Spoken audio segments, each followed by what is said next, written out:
Ezekiel 43 അധ്യായം. കർത്താവിൻ്റെ മഹത്വം മടങ്ങിവരുന്നു. പിന്നീട് അവൻ എന്നെ കിഴക്കേ പടിപ്പുരയിലേക്ക് കൊണ്ടുവന്നു. ഇസ്രായേലിൻ്റെ ദൈവത്തിൻ്റെ മഹത്വം അതാ കിഴക്കുനിന്ന് വരുന്നു. അവിടത്തെ ആഗമനത്തിൻ്റെ ശബ്ദം പെരുവെള്ളത്തിൻ്റെ ഇരമ്പൽ പോലെയായിരുന്നു. ഭൂമി അവിടത്തെ തേജസ് കൊണ്ട് പ്രകാശിച്ചു.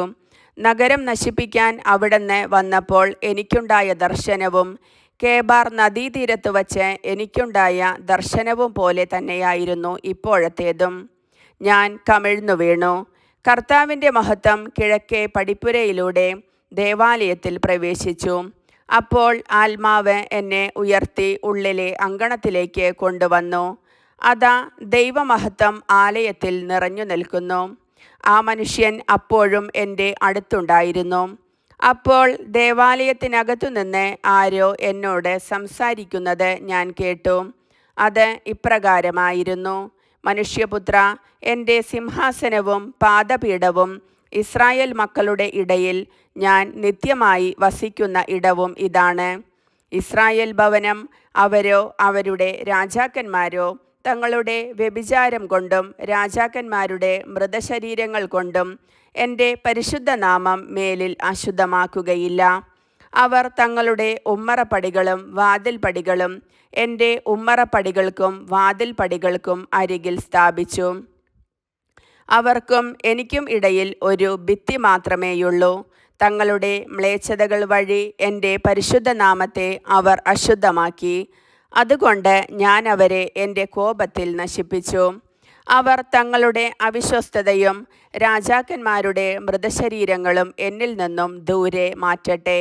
അപ്പോൾ ഞാൻ അവരുടെ മധ്യേ എന്നെന്നും വസിക്കും. മനുഷ്യപുത്ര, ഇസ്രായേൽ ഭവനം തങ്ങളുടെ അകൃത്യങ്ങളെപ്പറ്റി ലജ്ജിക്കേണ്ടതിന് ദേവാലയവും അതിൻ്റെ അളവും രൂപവും നീ അവർക്ക് വിവരിച്ചു കൊടുക്കുക. തങ്ങൾ ചെയ്തിട്ടുള്ള സകല കാര്യങ്ങളെപ്പറ്റിയും അവർ ലജ്ജിക്കുകയാണെങ്കിൽ ദേവാലയവും അതിൻ്റെ സംവിധാനവും പുറത്തേക്കും അകത്തേക്കുമുള്ള മാർഗങ്ങളും അതിൻ്റെ പൂർണ്ണരൂപവും കാണിച്ചു കൊടുക്കുക. അതിൻ്റെ എല്ലാ നിയമങ്ങളും ചട്ടങ്ങളും അവരെ അറിയിക്കുക. ഈ നിയമങ്ങളും ചട്ടങ്ങളും അവർ പാലിക്കേണ്ടതിന് അവർ കാണുകെ അവ എഴുതി വയ്ക്കുക. ദേവാലയത്തിൻ്റെ നിയമം ഇതാണ്: മലമുകളിൽ ദേവാലയത്തിന് ചുറ്റുമുള്ള സ്ഥലം മുഴുവൻ ഏറ്റവും വിശുദ്ധമായിരിക്കും. ഇതാണ് ദേവാലയത്തിൻ്റെ നിയമം.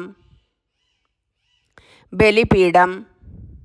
ബലിപീഠത്തിൻ്റെ അളവുകൾ മുഴം കണക്കിന്, ഒരു സാധാരണ മുഴവും കൈപ്പത്തിയും ചേർന്നത് ഇവയാണ്: അതിൻ്റെ അടിത്തറയ്ക്ക് 1 മുഴം കനവും 1 മുഴം വീതിയും, അതിൻ്റെ വക്ക് 1 ചാൺ തള്ളി നിൽക്കണം. ബലിപീഠത്തിൻ്റെ ഉയരം ഇതാണ്: അടിത്തറ മുതൽ അടിത്തട്ട് വരെ 2 മുഴം ഉയരവും 1 മുഴം വീതിയും, അടിത്തട്ട് മുതൽ മേൽത്തട്ട് വരെ 4 മുഴം വീതിയും, ബലിപീഠത്തിൻ്റെ അടുപ്പിന് 4 മുഴം ഉയരം. അതിന്മേൽ ഓരോ മുഴം ഉയരത്തിൽ തള്ളി നിൽക്കുന്ന 4 കൊമ്പുകൾ. 12 മുഴം നീളവും 12 മുഴം വീതിയുമുള്ള സമചതുരമായിരിക്കണം അടുപ്പ്. 14 മുഴം നീളവും 14 മുഴം വീതിയുമുള്ള സമചതുരമായിരിക്കണം ബലിപീഠത്തിൻ്റെ തട്ട്. ചുറ്റുമുള്ളവയ്ക്ക് 1/2 മുഴവും ചുവട് ചുറ്റും 1 മുഴവും വീതിയിലായിരിക്കണം. ബലിപീഠത്തിൻ്റെ പടികൾ കിഴക്കോട്ട് ദർശനമായിരിക്കണം. അവൻ എന്നോട് പറഞ്ഞു: മനുഷ്യപുത്ര, ദൈവമായ കർത്താവ് അരുളി ചെയ്യുന്നു: ബലിപീഠത്തെ സംബന്ധിച്ച നിയമങ്ങൾ ഇവയാണ്.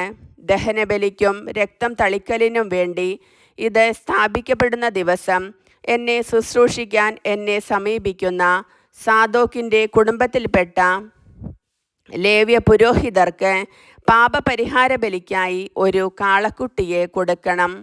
ദൈവമായ കർത്താവ് അരുളി ചെയ്യുന്നു: അതിൽ നിന്ന് കുറെ രക്തമെടുത്ത് ബലിപീഠത്തിൻ്റെ 4 കൊമ്പുകളിലും തട്ടിൻ്റെ 4 കോണുകളിലും ചുറ്റുമുള്ള വക്കിലും പുരട്ടുക. അങ്ങനെ അതിനെ പാപത്തിൽ നിന്ന് പവിത്രീകരിക്കുകയും അതിനുവേണ്ടി പരിഹാരം ചെയ്യുകയും വേണം. നീ പാപപരിഹാര ബലിക്കുള്ള കാളക്കുട്ടിയെ വിശുദ്ധ സ്ഥലത്തിനു പുറത്ത് ദേവാലയത്തിൻ്റെ വകയായി നിശ്ചയിക്കപ്പെട്ട സ്ഥലത്തു വച്ച് ദഹിപ്പിക്കണം. 2-ാം ദിവസം ഊനമറ്റ ഒരു കോലാട്ടുകൊറ്റനെ പാപപരിഹാര ബലിയായി നീ അർപ്പിക്കണം. കാളക്കുട്ടിയെ കൊണ്ട് ബലിപീഠം ശുദ്ധീകരിച്ചതുപോലെ ഇതിനെ കൊണ്ടും ശുദ്ധീകരിക്കണം. അത് ശുദ്ധീകരിച്ചു കഴിയുമ്പോൾ ഊനമറ്റ ഒരു കാളക്കുട്ടിയെയും ആട്ടിൻകൂട്ടത്തിൽ നിന്ന് ഊനമറ്റ ഒരു മുട്ടാടിനെയും നീ ബലിയർപ്പിക്കണം. നീ അവയെ കർത്താവിൻ്റെ സന്നിധിയിൽ കൊണ്ടുവരണം. പുരോഹിതന്മാർ അവയുടെ മേൽ ഉപ്പ് വിതറി അവയെ ദഹനബലിയായി കർത്താവിന് സമർപ്പിക്കും. പാപപരിഹാര ബലിക്കായി ഒരു കോലാടിനെ വീതം 7 ദിവസത്തേക്ക് നീ ബലിയർപ്പിക്കണം. ഊനമറ്റ ഒരു കാളക്കുട്ടിയെയും ആട്ടിൻകൂട്ടത്തിൽ നിന്ന് ഊനമറ്റ ഒരു ആട്ടിൻകൊറ്റനെയും കൂടി നീ ഇപ്രകാരം സമർപ്പിക്കണം. 7 ദിവസത്തേക്ക് അവർ ബലിപീഠത്തിനു വേണ്ടി പരിഹാരം ചെയ്യുകയും അത് ശുദ്ധീകരിക്കുകയും അങ്ങനെ അതിനെ പ്രതിഷ്ഠിക്കുകയും വേണം. 8-ാം ദിവസം മുതൽ നിങ്ങളുടെ ദഹനബലികളും സമാധാന ബലികളും പുരോഹിതന്മാർ ബലിപീഠത്തിൽ സമർപ്പിക്കും. അപ്പോൾ ഞാൻ നിങ്ങളെ സ്വീകരിക്കും. ദൈവമായ കർത്താവ് അരുളി ചെയ്തിരിക്കുന്നു. കർത്താവിൻ്റെ വചനം.